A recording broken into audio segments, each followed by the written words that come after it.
안녕하세요. 저는 딸 셋, 그리고 아들 하나 키우고 있는 40대 워킹맘입니다. 저를 모르시는 분들은 아이를 넷이나 키우면서 사회생활까지 한다고 하면 모두가 독하다고 하시더라고요. 네, 저 독한 것도 맞아요. 첫 아이를 낳고 저도 집에서 애 키우면서 살림만 했던 경력 단절까지 이겨냈으니까요. 주변을 보면 애들 어느 정도 다 키우고 엄마 손 별로 안 타기 시작하면 남편들이 돈 벌어오라고 밖으로 보내는 남편들 많다는 이야기 들었어요. 그리고 남편이랑 못 살겠지만 경제적으로 힘들어질 것 같아서 다 참고 사는 아내들 이야기도 많이 들었고, 저는 그런 분들에게 할 수 있다는 것을 보여주고 싶어 글을 적기로 마음먹었습니다. 갓 사회에 발을 내디뎠을 때 저는 고작 26살 먹은 사회 초년생이었어요. 지방 전문대 다니기 싫어서 재수도 하고 휴학도 하면서 시간 꽤 까먹었고, 결국 제 그릇이 작았는지 저는 지방 전문대 졸업하고 첫 취업을 중소기업 격리직으로 했습니다. 그리고 여기에서 빌어먹을 전 남편을 만났습니다. 저희는 나이 차이가 크게 났었는데 제 나이 26, 그리고 전 남편은 12살이나 많은 38, 모두가 말리는 연애였지만 전 남편은 나이가 조금 많지만 동안에 속한 호감형 외모를 가지고 있었어요. 무엇보다 말을 정말 재미있게 했어요. 그러다 보니 같이 이야기만 해도 자꾸 저는 웃음이 나왔고, 전 남편은 저에게 웃는 모습이 참 예쁘다고 계속 꼬셨어요. 원래 여자 꼬시기가 제일 쉽다고 그러잖아요.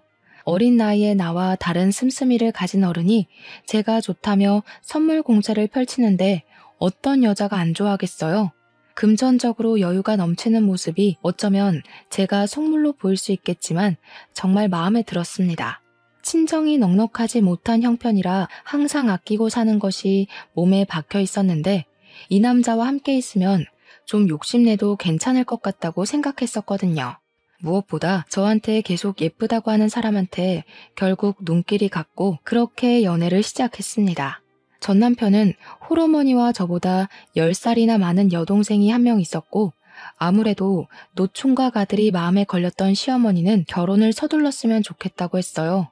딱히 제가 더 어리다고 무시 안 하고 노총각 아들이 12살이나 어린 여자랑 결혼한다니까 처음에는 시어머니도 10살 많은 시누이도 저한테 정말 잘해주셨어요.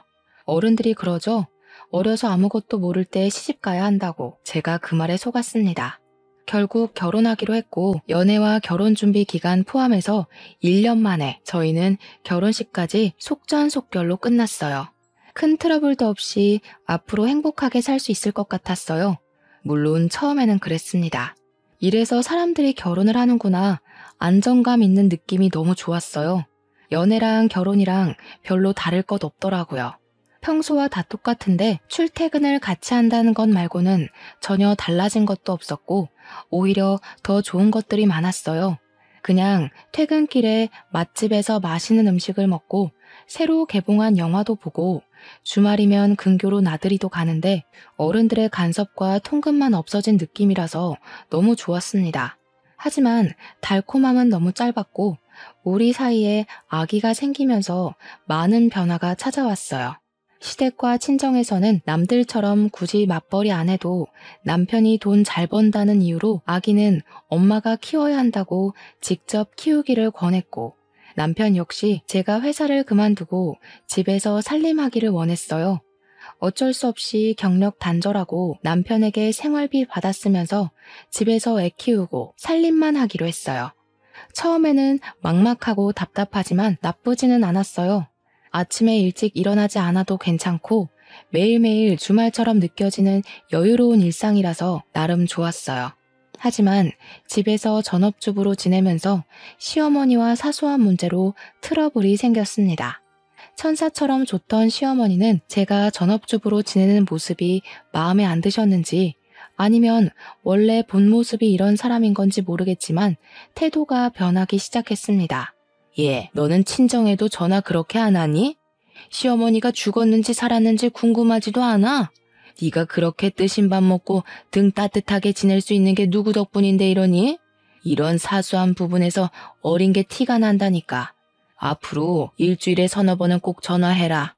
처음에는 왜 전화 한 통 안 하냐, 안부 전화는 왜 안 하냐며 서운하다고 하셨지만 오래 가지는 않았어요. 곧 딸이 태어나고 안부 전화에 대한 트러블은 사라졌습니다. 평소에는 전화를 걸어도 딱히 할 이야기가 없어 자주 걸지 않았지만 아이가 태어난 이후로는 특별한 대화가 없어도 영상통화로 아기 얼굴만 좀 보여주면 10분 정도가 지나고 아이가 울면 운다는 이유로 전화를 끊을 수 있었고 그렇게 한동안 다시 평화가 찾아왔었죠. 인생은 고난의 연속이라고 했던 말 태어나서 처음으로 인정하게 되었어요. 아이가 뒤집기를 하고 기어다니고 걷기 시작하면서 육아로 인한 트러블이 너무 많았어요. 애들은 몸에 열이 많잖아요. 매일 땀을 흘리면서 노는 아이에게 얇은 옷을 입히면 추운 겨울에 왜 옷을 얇게 입혔냐? 한창 호기심 많아질 시기에 소파 등반이라도 하면 애가 위험하게 노는데 왜 말리지 않냐면서 사사건건 육아에 참견하시기 시작했어요. 저도 나름대로 육아 서적도 읽고 맘카페에서 정보 공유도 받으면서 아이를 키웠는데 옛날 사고방식을 가진 어른들이 보기에는 못마땅한 것들이 많았나 봐요. 요즘 애들은 육아 공부도 한다는데 너는 그런 것도 안 하니? 아니면 어려서 모성애가 없어서 애를 방치하고 키우는 걸로 보인다. 애들한테 눈 잠시도 떼지 말고 항상 애가 먼저다. 하여튼 요즘 것들은 어머님, 요즘 애들 다 이러고 커요. 오히려 과잉 보호는 좋지 않다고 말도 많고요. 육아는 제가 알아서 할게요. 어머님이 이러시는 거 너무 불편해요. 뭐? 육아도 다 경험이 중요하단다. 어른들이 먼저 경험하고 느낀 거 조언해주면 예 알겠습니다 어머님 하고 받아들여야지. 또 말대꾸만 하고. 어디에서 배운 버릇이니? 육아에 대한 책도 많고 전문가들도 많아서 저도 다 보고 배우면서 키워요. 옛날 방식이 무조건 정답은 아니잖아요. 제가 알아서 키울게요. 그냥 안부 전화는 왜 안 하냐는 잔소리만 안 들었지 다른 이유로 사람 미치게 했어요. 그리고 더 힘들었던 것은 시어머니와 부딪히는 일이 많아지면서 남편에게 하소연하기 시작하였고 처음에는 우리 엄마 왜 저러는지 모르겠다고 자기 키울 때 안 그랬는데 왜 유난인지 모르겠다던 남편이 점점 저한테 질리기라도 했는지 변하기 시작했습니다. 어른이 말하면 고개 숙일 줄도 알아야지. 내가 계속 네 편 들었다고 따박따박 우리 엄마한테 자존심 세우는 거 좀 아니지 않냐? 결혼 초반이야. 네가 어리니까 사회성이 떨어져서 그런가 보다 하고 봐줬지. 1, 2년 됐으면 사회성 기를 때도 되지 않았냐? 언제는 어려서 좋다고 꼬셨으면서. 그리고 내 편 한 번만 들어주는 게 그렇게 힘들어요? 해결해달라는 것도 아닌데 육아를 우리가 해야지 왜 어머님이 사사건건 간섭하시는지 저 모르겠어요. 그러니까 자존심 내세워서 우리 엄마랑 싸우지 말고 알겠다 죄송하다 한마디만 해라. 그게 융통성 있는 거라고. 듣기 좋은 소리도 한두 번 들으면 듣기 싫다는데 내가 언제까지 네 감정 쓰레기통으로 살아야 하냐? 어머님도 힘들게 하는데 당신까지 왜 이래요? 그리고 당신도 살림이나 육아에 전혀 관심 하나도 없고 저 혼자 독박 육아하는 거 불공평한 것 같으니까 앞으로 나눠서 해요. 애를 저 혼자 만든 건 아니잖아요. 집에서 따뜻하게 살림이나 하고 쇼핑만 하고 지내니까 아주 배가 불렀다. 남들은 애 키우면서 밖에서 돈도 벌어다 온다는데 오늘은 또 뭐 샀냐? 쓸데없는 거 샀지? 집에서 내가 주는 돈 받아서 쓰면서 매번 20만 원씩 장 보는 거 개념이 없는 거 아니냐? 애가 아직 사회의 쓴맛을 안 봐서 돈 아까운 줄 모르나? 앞으로 네 경제 개념 기를 겸 영수증 제출하고 꼬박꼬박 보고해라. 굳이 신용카드를 써서 남편 휴대전화에 카드 승인 내역이 날아가는데도 꼭 저한테 가계부 쓰라고 종용하고 용돈으로 산 개인적인 물건이나 장보고 쓴 금액까지 모두 눈앞에서 영수증 보여달라고 명령질까지 했습니다. 마트에서 음식 재료 사는 것도 영수증 하나하나 다 비교하면서 몸에도 안 좋은데 애들 간식이 꼭 필요하냐? 얼마 전에 애들 신발 사지 않았느냐고 애들은 금방 크는데 신발을 또 사줬냐고 잔소리. 아이가 예쁜 것과 돈은 별개인가 봐요. 그렇게 애가 예뻐서 집에 오면 눈에서 꿀이 뚝뚝 떨어지면서 애 입에 들어가는 거 하나하나 다 참견하고 입는 옷이면 신는 신발까지 다 탐탁지 않아 했어요. 아이가 둘째라서 물려받을 옷이라도 있으면 모르겠지만 첫째인데 왜 이렇게 야박하게 구는 걸까요? 그러면서 자기 입에 들어가는 음식은 고기 없으면 밥도 안 먹고 그 나이에 편식하는 사람 처음 봤어요. 혹여나 친정 부모님 생신이라서 선물이라도 하나 해드리면 너무 비싼 거 사드린 거 아니냐고. 자기 엄마는 혼자지만 친정 부모님은 두 분이라서 금액 낮춰야 할 것 같다고 하는데 진짜 너무 정 떨어지고 서운하더라고요. 그리고 제가 자꾸 어려서 모른다, 너무 어리다고 시댁과 남편은 그랬지만 저는 아무리 어려도 집안일에 소홀했던 적 단언컨대 단 한 번도 없었어요. 어린 나이에도 불구하고 시집 오자마자 유산기가 있었던 임신 초기에도 작은 체구의 임신까지 해서 더 힘들었던 만삭 때도 100일도 지나지 않은 갓난아기를 키울 때도 집안 제사나 어버이날, 시어머니 생신 등 단 한 번도 거른 적 없었어요. 심지어 명절이나 제사 때는 애 등에 업고 장보고 음식하고 바닥에 앉아보지도 못하고 친척 어르신들 접대까지 다 했어요. 그렇게 일만 하다가 새벽에 겨우 서너 시간 쪽잠 자면서 새벽부터 또 일어나 차례상 차리고 친척 어르신들 식사 차려도 싫은 소리 한 번 하지 않았거든요. 시어머니는 옛날 사람이라 밖에서 사 먹는 음식 몸에 별로 좋은 거 없다고 외식을 싫어하셨는데 1년에 한 번 있는 생신 때도 매년 집에서 잔치처럼 한상 차림을 해드렸어요. 손이 많이 가는 갈비찜, 잡채, 그리고 식혜까지 전부 다 만들어도 고맙다는 말 한 번도 없이 매년 당연하다는 듯이 저한테 원하셨습니다. 그러다가 제가 마음이 힘들었는지 첫째 낳고는 모든 것이 다 괜찮았었는데 둘째가 생기고 출산 후에는 갑자기 산후 우울증이 와서 몸도 마음도 힘들었던 시기가 있었어요. 갓난아기와 이제 3살 먹은 아이까지 둘을 데리고 명절 지내려고 했더니 감당이 안 될 것 같다는 생각이 들어 처음으로 시어머니께 힘든 내색을 보였었습니다. 어머님, 애를 둘이나 데리고 제사 준비하려니까 너무 힘들어서 그러는데 올해만이라도 제사나 명절 음식은 업체에서 시켜서 할 수 있을까요? 요즘 정말 괜찮은 업체들 많대요. 옛날에는 애 5 낳고도 잘만 했다. 하여튼 요즘 어린 것들은 잔머리만 굴리지.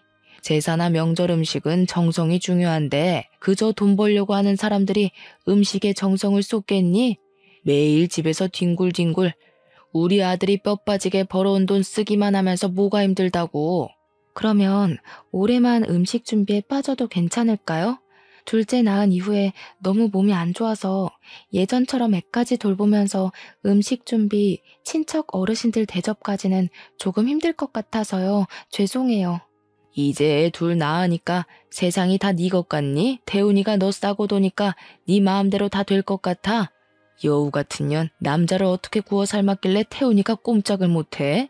음식 이야기는 못 들은 걸로 하마. 제가 정말 어려서 몰랐던 걸까요? 제 주변 친구들은 요즘 독박 육아나 시집살이는 이혼 사유라던데 산후 우울증은 정말 마음에서 오는 병이 맞는 것 같아요. 시어머니와의 관계가 틀어지니까 점점 더 극심한 스트레스에 불면증도 찾아오고 몸도 아프기 시작했어요. 이렇게 참다가는 정말 큰 병이라도 걸릴 것 같아서 고민 끝에 너무 힘들어서 남편에게 한 번 더 부탁했지만 남편의 입장도 시어머니와 비슷했어요. 여보, 둘째 낳고 몸이 너무 안 좋아서 그러는데 이번 제사 음식은 사서 지내자고. 당신이 어머님께 말씀 한번 드릴 수 있어요? 뭐? 내가 너 용돈이랑 생활비를 왜 주는데 집에서 살림만 하는 애가 왜 그 살림조차 하기 싫어하냐? 내가 남들처럼 나가서 돈 벌어오라고 했냐? 돈 많은 처가를 바랬냐? 그냥 애 키우고 살림만 하라니까 그게 싫어? 제가 뭐 이유도 없이 살림하기 싫다고 했나요? 산후 우울증 대부분의 여자가 겪는다고 그러잖아요. 가끔 뉴스에서 산모가 아이와 함께 극단적인 선택까지 했다는 기사를 봤었는데요. 예전에는 저런 선택을 한 아기 엄마는 모성애가 그리도 없을까 하고 생각했었는데 막상 상황이 이렇게 될수록 제가 뉴스에 나오던 그런 엄마가 될 수 있을 것만 같았어요. 결국 남편과 시어머니의 성화에 이기지 못한 저는 갓난아이는 등에 업고 3살 아이는 달래면서 시아버지 제사 준비하게 되었고 시어머니와 시누이는 손가락 하나 까딱하지 않았어요.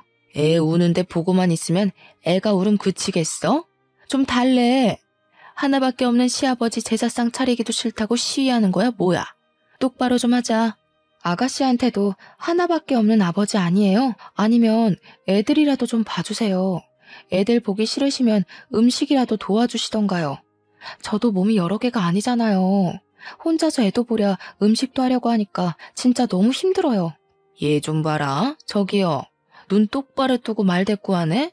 내가 처음부터 너 너무 예뻐해서 만만해? 시집와서 돈도 안 벌고 남편이 주는 돈으로 호화롭게 지내니까 눈에 보이는 게 없니? 전 타는 냄새 나잖아. 부엌에서 정신을 왜 놓고 있어? 그리고 우리 애들 먹게 과일 좀 깎고. 처음부터 시누이가 저한테 이러지는 않았어요. 시누이가 저보다 10살이 많았지만 그래도 새언니라고 부르면서 저한테 잘해주던 사람이었는데 남편과 시어머니의 행동이 나를 하대하면 하대할수록 시누이도 똑같이 변했어요. 마치 어린 부하 직원 다루듯 반말 찍찍하고 나중에는 새언니라는 호칭조차 쓰지 않았고 혹시나 저를 부를 일이 생기면 여기저기 하면서 손짓으로 불렀습니다. 집안 어른들 다 모인 날이면 부엌대기 다루듯이 이거 해라 저거 해라 사람을 괴롭혔어요. 지금 생각하면 너무 한심하기 짝이 없는 이야기들인데 왜 이걸 미련하게 다 참고 살았냐고 지금은 모두 욕하지만 당시에는 아무래도 친정이 부유한 것도 아니고 그렇다고 제가 좋은 대학을 나와서 학벌이나 경력이 대단한 것도 아니었죠. 이혼하면 당장 먹고 살 걱정이 먼저였고 이런 이유로 어린 2딸 양육권도 빼앗길 것 같은 생각이 들었어요. 크게 집안 행사만 아니면 시댁에서 가정부 취급받을 일도 없었고 남편이랑 살면 경제적으로 어렵지는 않으니까 1년의 날짜로 따지면 한 달도 안 되는 시간 때문에 이혼하고 싶지는 않았던 것 같아요. 그리고 이혼하면 흔히들 말하는 실패한 인생이 될 것만 같아서 그냥 참고 살기로 했어요. 그래도 가정에 충실하던 남편이 어느 순간부터 집에 오는 시간도 평소와 다르게 늦어지기 시작했었어요. 원래 출장을 자주 가지 않았었는데 갑자기 타지며 해외로 출장이 생겼고 평소에도 야근이 잦아지기 시작하면서 살림에는 관심이 없어도 고슴도치 자식 사랑 저리 가라고 애들은 엄청나게 예뻐하고 적어도 육아는 같이 했었던 남편이 얼마나 바쁜지 육아마저 점점 저 혼자서 하게 되었어요. 그렇게 독박 육아와 살림으로 한 달이라는 시간이 어떻게 지났는지 모를 시점에 오래간만에 같이 회사 다니던 과장님이 대뜸 몸은 좀 괜찮냐며 안부 목적 연락했다며 말을 걸어왔어요. 그냥 아이 낳고 몸조리 잘했냐는 의미로 알고 이제 회복 거의 다 해서 소도 때려잡을 수 있다고 농담을 던지자 그래도 애처가랑 결혼 하나는 잘했다고 집사람 아프다고 집에서 애 봐야 한다고 출근 한 달이나 안 하는 남편 흔치 않다며 제가 모르는 이야기를 하기 시작했어요. 여자의 촉이 무섭다는 말 살면서 처음으로 공감했어요. 저 이야기를 듣는데 이건 100% 바람이라는 생각만 들었고 지금까지 살면서 시댁에서 부엌대기 취급이나 받으면서 서럽고 힘들어도 다 참고 가정만 유지하려고 노력한 내가 바보가 된 것 같았어요. 그리고 제가 너무 믿고 따르던 과장님에게 사실대로 다 털어놨습니다. 과장님, 사실 한 달 전부터 남편이 출장이나 야근이 잦다고 집에 자주 안 왔어요. 가끔 집에 오면 옷만 갈아입고 나가는 경우가 더 많았는데 뭔가 느낌이 다른 여자 생긴 것 같아요. 한 달 전부터? 아니, 회사에도 조금 수상한 신입이 하나 있는데 사장님이 자꾸 그 신입만 외근 보내서 자주 사무실에 없는 여직원이 있어. 아직 업무도 모르는 애를 자꾸 외근 보내서 사람들이 다 이상하다고 그러거든. 혹시 이름이나 사진 좀 볼 수 있을까요? 이력서에 있던 증명사진이라도 괜찮아요. 과장님 부탁드릴게요. 뒤이어 과장님이 문자로 보낸 사진은 그냥 어리고 예쁜 여자였어요. 나이는 이제 24. 저랑 비슷하게 대학교 졸업과 동시에 취업했다고 하더라고요. 오해가 있었을 거라고 아닐 거라고 생각하려고 노력해도 자꾸 의심은 커져만 갔어요. 마침 남편이 모처럼 집에 들어온 날이라 치킨을 먹고 싶은데 제 휴대전화 배터리가 없다며 배달 앱을 켜달라고 했습니다. 밥 다 먹고 이 시간에 무슨 치킨이냐고 잔소리는 조금 들었지만 옆에서 딸아이도 치킨 먹고 싶다니까 못 이기는 척 결국 잔금을 풀어서 주더라고요. 치킨 시키는 척 사진첩부터 열었더니 남편이랑 내연녀가 다정하게 찍은 사진들이 있었어요. 확대해서 보니 내연녀는 저번에 과장님이 보내준 회사 신입 여사원이랑 같은 사람이 맞았고 메신저까지 열어서 대화까지 보니 정말 정신이 나갈 것 같았어요. 벌써 보고 싶다. 이웃만 하면 너랑 같이 살겠다. 주말에 여행 가자. 사랑한다. 이런 메시지들이 많더라고요. 너무 화가 났지만 또 애들 얼굴만 보면 현실이 너무 막막해서 눈물이 날 것 같았어요.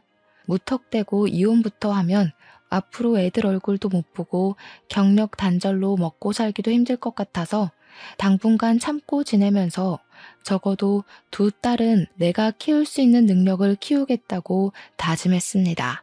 사실 친정은 제가 어릴 때 의상실을 했었습니다. 모두 아시죠? 동네에서 제법 큰 의상실을 친정 부모님이 운영하였지만 기성복 시대가 열리면서 의상실들은 하나같이 다 망해서 사라졌어요. 친정 부모님은 그래도 업을 살리겠다고 세탁소와 옷수선을 하고 있고요. 저는 아이들을 키우면서 내가 할 수 있고 쉽게 배울 수 있는 것을 찾다가 애들은 어린이집 보내고 하루에 6시간씩 친정에 가서 아기 옷 만드는 것을 배웠어요.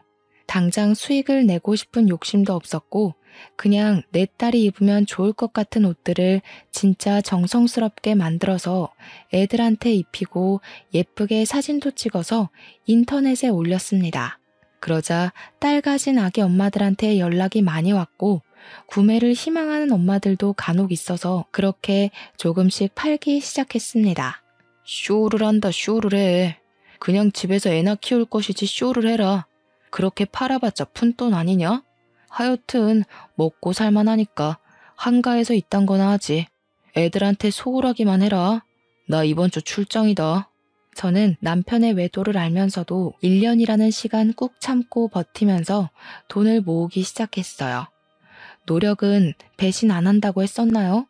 정말 묵묵히 일만 했더니 꾸준히 구매해준 엄마들이 생기고 맘카페에서 공동구매로 진행하면서 점점 사업이 커져갔습니다. 사려는 엄마들이 늘어나면서 대량 생산을 위해서 공장까지 계약해서 옷을 만들기 시작했어요.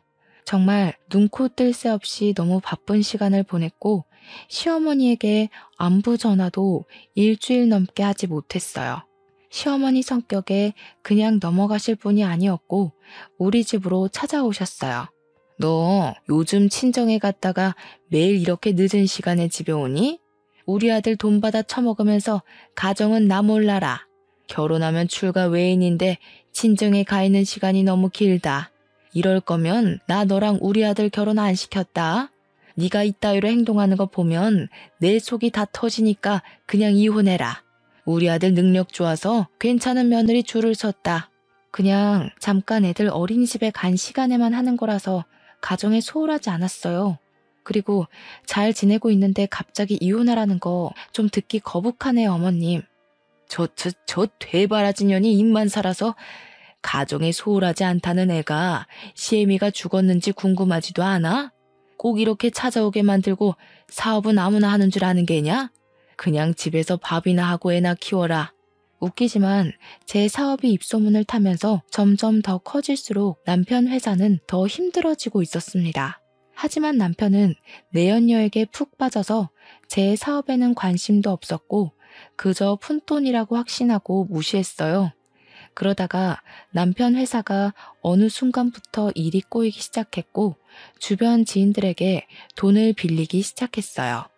여자한테 빠져서 회사 일에 관심이 없으니 당연히 점점 더 회사는 어렵고 빚 갚을 날짜는 다가오는데 돈은 안 들어오고 빚을 빚으로 돌려막기 하면서 몇 개월 버티더니 결국 빚을 갚지 못해 부도가 났습니다. 회사랑 가지고 있던 땅을 전부 처분해도 3억이나 부족했고 결국 집을 팔아야 빚을 다 갚을 수 있었어요. 남편의 입장은 애들 키우려면 집은 있어야 한다고 지금 땅이랑 집을 다 제 명의로 돌리고 위장 이혼하자고 하더군요.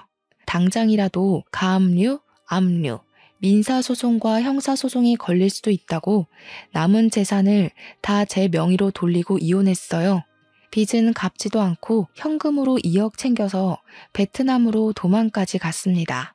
정말 웃긴 건 이 와중에도 내연녀를 데리고 갔더라고요. 그 여자 SNS는 온통 베트남에서 지내는 사진으로 도배가 된 상태고 전 남편은 오히려 한국에 있을 때보다 더 잘 지내는 것 같았어요. 저희는 시어머니에게 위장 이혼이라고 밝히면 어느 순간 소문이 날 수도 있을 것을 고려해 회사가 망했다느니 빚쟁이들한테 쫓기고 있다느니 그런 이야기는 하지 않고 남편이 베트남으로 장기 출장 갔다고만 했어요. 그렇게 3년이라는 시간 시댁에도 비밀로 하고 저는 묵묵히 혼자서 애들을 키우면서 지냈습니다. 꼴에 전 남편은 제 새끼라고 애들은 잘 지내냐, 애들 많이 컸겠다 하면서 보고 싶다고 사진 좀 보내라고 연락은 왔지만 베트남에서 살림 차리고 행복한 시간을 보내느라 제 생각은 안중에도 없는 것 같았어요. 왜냐하면 저에게 혼자 애들 키운다고 고생이 많다느니 미안하다는 말은 한 번도 하지 않았으니까요. 애들도 점점 아빠가 없다는 현실에 익숙해지고 점점 크면서 저와 셋이서 지내는 생활에 익숙해졌어요. 그리고 애들도 할머니가 엄마를 싫어한다는 것을 인지하면서 할머니 집에 가는 것을 좋아하지 않았고요. 이런 이유와 사업이 바빠지면서 정신이 없어 시댁의 발길을 끊었더니 또 시어머니의 폭언이 시작되었어요. 정말 3년 내내 육아며 살림, 사업 모든 것에 여전히 간섭이 심하셨고 심지어 저에게 자기 아들이 다른 여자랑 바람나서 사업 다 말아먹고 베트남으로 야반도주한 건 꿈에도 모르고 저를 무시하는 발언과 폭언으로 기죽이기만 하셨습니다. 가끔 정도가 지나친 날에는 시어머니에게 있는 그대로 털어내고 인연 끊고 싶었던 날도 많았어요. 사람들은 가끔 이해가 안 간다면서 시어머니에게 왜 비밀로 했냐고 하는데 시어머니 나이도 많으시고 그냥 며느리로서 마지막으로 해드릴 수 있는 배려라고 생각해서 그랬어요. 그렇게 예뻐하던 아들이 하루아침에 빚쟁이가 되어서 이혼하고 해외로 도피했다고 하면 큰 충격에 어떻게 되실 수도 있을 것 같았거든요. 네가 너무 뻣뻣하게 굴어서 우리 아들이 장기 출장 간 거 아니니? 살면서 한 번도 이렇게 길게 출장 나간 적이 없던 애다. 여자가 드세면 남자가 집 밖으로 겉도는 거다. 이게 다 매력이 없는 네 탓이다.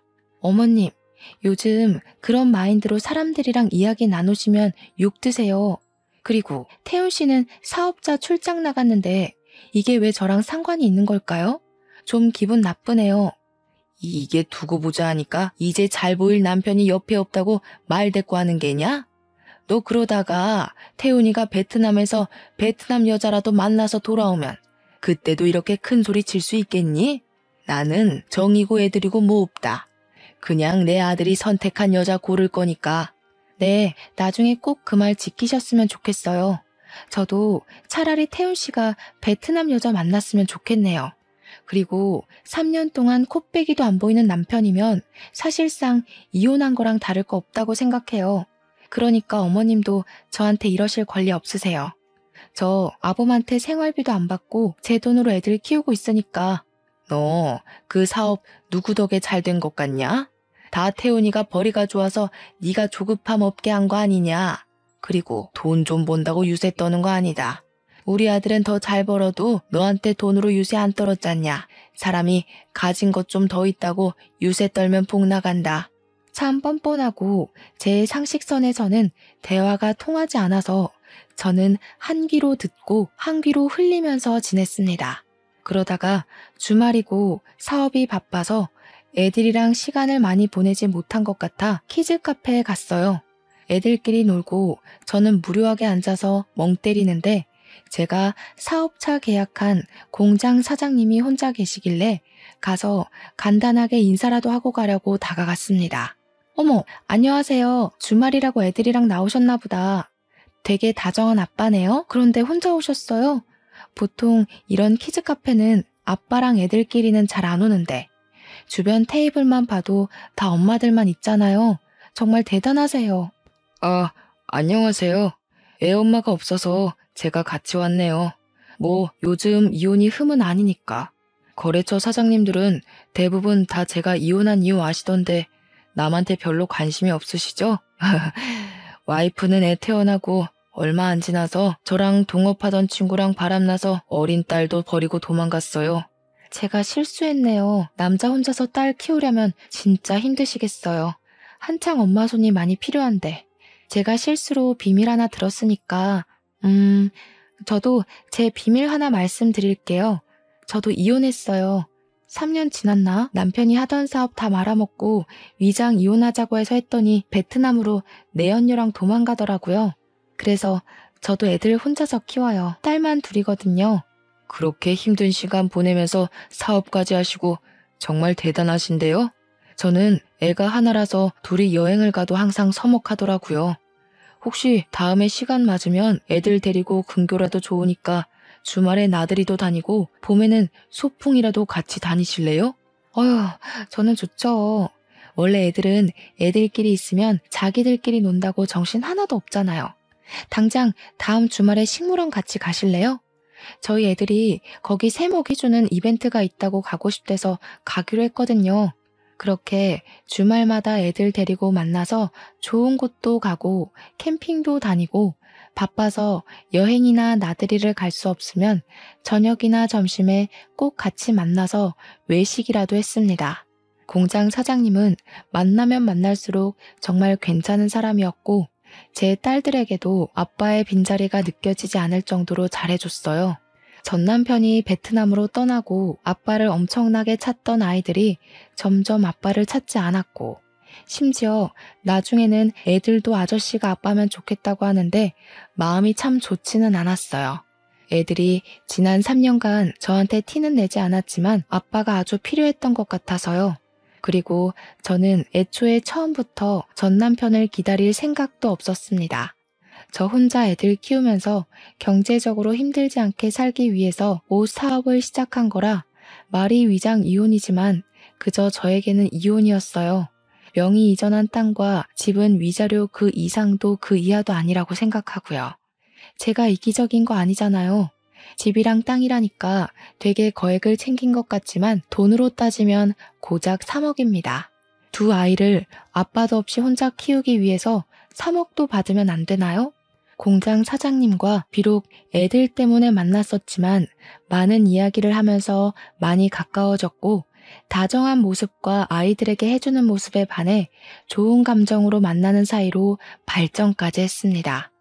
첫째 딸이 7살이 되던 해에 갑자기 애들 초등학교 입학 전에 살림 합치자는 이야기가 나와서 결혼식은 따로 올리지 않았지만 양가 식구들 모시고 간단하게 식사하면서 재혼하게 되었어요.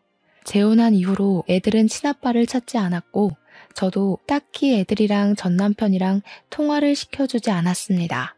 애들은 어느새 자라서 초등학교 입학도 했고 딸만 셋이던 우리는 아들도 하나 생겼어요. 제가 살면서 생각한 가장 이상적인 가정 모습으로 행복하게 지내고 있었는데 갑자기 전 남편이 대뜸 지금 한국에 왔다면서 애들이랑 같이 밥이라도 먹자고 전화가 왔습니다. 계속된 거절에도 전 남편은 포기를 하지 않아 결국 그 식사 자리에는 저 혼자 나갔어요. 이제 애들 갓난아기 아니야. 초등학생이고 요즘 초등학생들 학교며 학원까지 평일에 바빠. 주말 아니면 밥 같이 먹기 힘들어. 그리고 애들이 한창 아빠 찾을 때는 옆에 없다가 이제 안 찾고 잘 지내는데 왜 갑자기 나타나서 이래? 연락 안 했으면 좋겠다 이제. 우리 사정이 다 있었잖아. 그리고 땅도 좀 팔아서 1억만 구해줘. 생활비가 다 떨어져서 잠깐 한국에 왔고 너 귀찮게 할 생각 없어. 돈만 챙겨서 바로 한국 다시 뜰 거야. 1억? 나는 뭐 땅 파서 애들 키워? 5년 만에 나타나서 한다는 소리가 1억 달라는 소리야? 나한테 돈 맡겨놨어? 그리고 내가 이 자리에 나온 이유는 이제 진짜 우리한테 연락 안 했으면 해서 나온 거야. 나랑 애들이랑 지금 잘 지내고 있으니까 다시는 연락하지 마. 그렇게 거절하고 집으로 돌아왔는데 제 뒤에라도 밟은 모양인지 전 남편은 그날 저녁 우리 집에 찾아왔어요. 제가 새살림 차린 거 보고 전 남편은 소리 지르고 저희 남편한테 주먹질까지 했습니다. 당장 경찰 부르겠다고 저도 소리 지르니까 그제야 멈추더라고요. 경찰이라는 단어에 전 남편은 바로 행동을 멈췄어요. 아무래도 경찰에 잡히면 일이 복잡하게 변하니까 그렇겠죠? 한국에 있는 거 들키면 채권자들이 우르르 자기 찾아서 올 것 같으니까 무섭긴 한 것 같더라고요. 남편은 진정부터 하라며 전 남편에게 들어와서 따뜻한 차라도 한잔 하라며 들어오라고 했습니다. 너 이거 바람인 거 아니야? 우리 이혼한 거 아니고 위장 이혼이야. 정신 나간 년아. 너 이러라고 내가 땅이랑 집 명의 네 이름으로 바꾼 줄 알아? 이럴 거면 다시 내놔라. 그 돈으로 다른 새끼랑 살림 차리라고 준 거 아니라고. 기껏 애들 키우라고 했더니 다른 놈이랑 바람을 피워? 정신 차려. 먼저 다른 여자한테 눈 돌아서 나한테 이혼하자고 했던 거 당신이야. 내가 이혼 안 한다고 그럴 것 같으니까 위장 이혼하자고 꼬신 거 아니야? 내가 틀렸어? 그리고 바람 피우는 거 내가 모를 줄 알았나? 베트남에서 다른 여자랑 살림 차려서 연락 한 번 안 했던 사람이 누군데? 야, 너 이제 뒷조사까지 하냐? 내가 그래서 너한테 무슨 피해를 줬는데 내가 너처럼 살림을 차렸냐? 이거 법 무서운 줄 모르고 자꾸 까부네? 이런 식으로 남자 등쳐먹고 살면 좋냐? 좋은 말 할 때 땅이랑 아파트 내놔라. 소송 걸기 전에. 소송 걸어? 하나도 안 무서워. 이미 우리는 이혼했고 땅이랑 아파트는 양육비 겸 위자료로 받았는데 법이 이걸 어쩌겠어? 소송 걸고 싶으면 걸고 다시는 찾아오지 말고 연락도 하지 마. 누가 땅이랑 아파트를 위자료로 줬대? 위자료도 가정에 충실했던 사람이나 받는 거야. 너처럼 다른 놈이랑 바람나면 못 받는다고. 이혼 취소 소송 걸 거니까 둘 다 콩밥 먹을 준비나 하라고. 화가 머리끝까지 난 전 남편은 그렇게 나가고 정말 얼마 지나지 않아 이혼 취소와 더불어 집, 땅 명의에 관한 고소장이 날아왔지만 남편의 친한 친구가 대형 로펌 변호사라서 도움을 받았어요. 변호사를 통해 집이랑 땅은 채권자들을 피해 해외로 도피한 전 남편이 양육비를 줄 수 없을 것 같다며 양육비와 위자료 목적으로 이혼 당시 전 남편이 저에게 준 거라고 전달했어요. 그리고 이혼 사유에 대해서는 남편의 외도라고 했죠. 당시 전 남편의 휴대전화에서 수집한 내연녀와 찍었던 사진, 메신저 대화 내용들을 다 제출하여 법원에서도 이미 법적으로 우리는 남이고 다시 전 남편이 재산을 되찾아올 수 있는 방법이 없다고 판결났습니다. 판결과 동시에 전 남편은 자기가 가정에 소홀했던 것도 인정한다며 뻔뻔하게 애들 데리고 가겠다는 소리는 안 하겠다고 땅이라도 절반 달라고 싹싹 빌었지만 저는 무조건 안 된다고 했어요. 그리고 저는 왜 갑자기 땅을 찾겠다고 찾아오고 소송까지 걸었을까 의문점이 생겼는데 알아보니까 우리가 이혼하던 당시에 1억도 안 하던 땅이 갑자기 GTX 노선과 신도시 사업으로 땅값이 6억으로 뛰었더라고요. 참 씁쓸했어요. 마지막까지 아이들과 나한테 미련 하나도 없었고 그저 돈만 바라보고 우리를 찾아온 것 같아서. 그리고 이번에 시어머니도 제가 재혼한 사실을 알면서 저한테 대뜸 소방 맞을 년이라고 고래고래 소리를 지르셨어요. 남자 등쳐먹은 년부터 시작해서 장기 출장 간 남편 두고 바람난 년이라고 길에서 머리채 잡고 난리가 났었어요. 너 내 아들이 얼마나 잘했는데 감히 장기 출장 간 사이에 딴 놈이랑 바람이나? 네가 그러고도 사람이냐? 소방 맞을 년아. 내 아들 돈은 다 다시 돌려줘야지. 이거 놓으세요. 어머님 잘난 아들이 바람 피운 거지 저는 바람 아니에요. 이혼하고 어머님 비위 지금까지 맞춰드렸는데 이제 저 어머님 며느리 아니니까 그렇게 굴지 마세요. 그리고 법원에서도 어머님 아들이 바람 피웠다고 다 인정했으니까 이렇게 찾아오지 마세요. 증거 있어? 네가 뭔데 우리 아들 모함이니? 이런 식으로 내 아들 돈 빼돌렸지. 결혼하고 지금까지 그 성깔 드러내고 살 수 없어서 답답하게 어떻게 살았니? 건방진 년. 어머님이 그러셨죠. 베트남에서 베트남 여자라도 만나서 오면 어쩔 거냐고. 처음부터 한국에서 바람났고 그 여자랑 베트남에서 살림 차렸어요. 어머님도 그러셨잖아요. 어머님 아들이 좋다는 여자 허락하겠다고. 이미 답 나온 거 아닌가요? 다시는 연락하지 마세요. 뭐? 태훈이한테도 연락하지 말라고 하고 찾아오지 말라고 했다며? 자식과 부모 사이의 연을 네가 뭔데 마음대로 끊어? 애들 아빠는 그래도 태훈이다. 애들은 우리가 키우마. 지금 태훈 씨 채무자 신세라서 빚쟁이들한테 쫓기는데 무슨 애들을 키워요? 제가 다달이 양육비 달라고 안 하는 걸 감사하게 여기고 제발 귀찮게 하지 마세요. 아시겠어요? 이미 양육권도 법적으로 제가 가졌으니까요. 이렇게 시어머니의 그늘에서도 벗어날 수 있게 되었고 그동안 마음에 쌓였던 서러움들이 씻겨 내려갔어요. 이후로도 제발 아파트라도 달라고 연락은 왔지만 저는 줄 이유가 없는 것 같다고 딱 끊어냈고 전 남편은 수중에 있던 돈이 다 떨어지자 내연녀는 빚쟁이랑 살기 싫다면서 도망갔다고 들었어요. 집도 구할 수 없고 채무자 신세라서 취업도 어려우니 결국 시어머니 집에서 전 남편은 생활하고 있고 시어머니는 그렇게 자기 아들 능력 좋다고 저 무시하시더니 나이 80에 나이 많은 아들 뒷바라지하면서 살고 있다고 하더라고요. 저처럼 경력 단절로 집에서 남편이 주는 용돈으로 눈치 보면서 사시는 주부가 있다면 꼭 제 사연으로 용기 얻으셔서 제가 잘할 수 있는 일을 찾으셨으면 좋겠습니다. 그리고 혹시나 어린 나이에 결혼하거나 나이 차이가 크게 나는 남자와 결혼하려는 여성분이나 그런 딸을 가진 엄마라면 꼭 말려주세요. 저는 도시락 싸서 정말 쫓아다니면서 말리고 싶어요.